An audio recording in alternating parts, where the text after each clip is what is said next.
Hola, vamos a presentar el noticiario de hoy. Les paso con Margarida. Por ejemplo, una de las actividades que hicimos, fuimos al Visionarium, que está bastante lejos del Politécnico, al lado del Trinquet. Es un edificio de colores y está muy alto. Y pasamos a una sala y vimos 2 películas en 3D. Una de ellas fue El mundo de Coraline y la otra Viaje al centro de la Tierra. Y estuvieron bastante bien. Ahora les pasamos con Kiko con la información de Lego. El otro día fuimos al aula de Lego. Fuimos al aula de Lego y hicimos algunas actividades con los robots, programando para que derribaran muros y levantaran cosas. Les paso con Claudia. Bueno, este año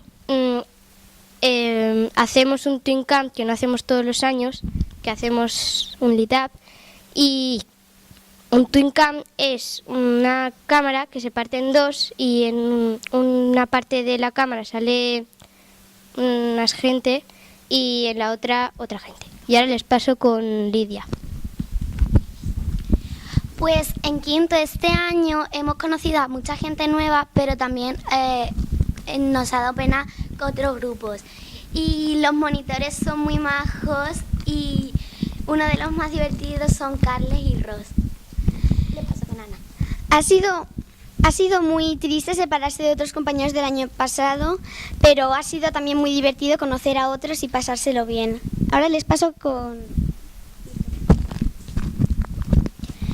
Mañana supuestamente tenemos una excursión a la playa. Nos lo pasaremos muy bien si no llueve.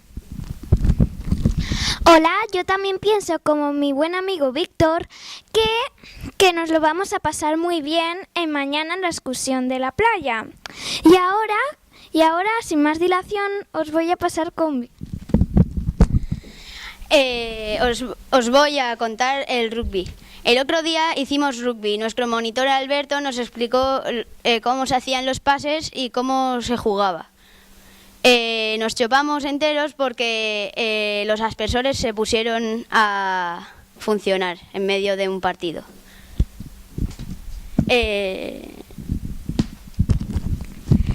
Y hoy vamos a despedirnos. Hoy vamos a despedirnos cantándole cumpleaños feliz a Lidia.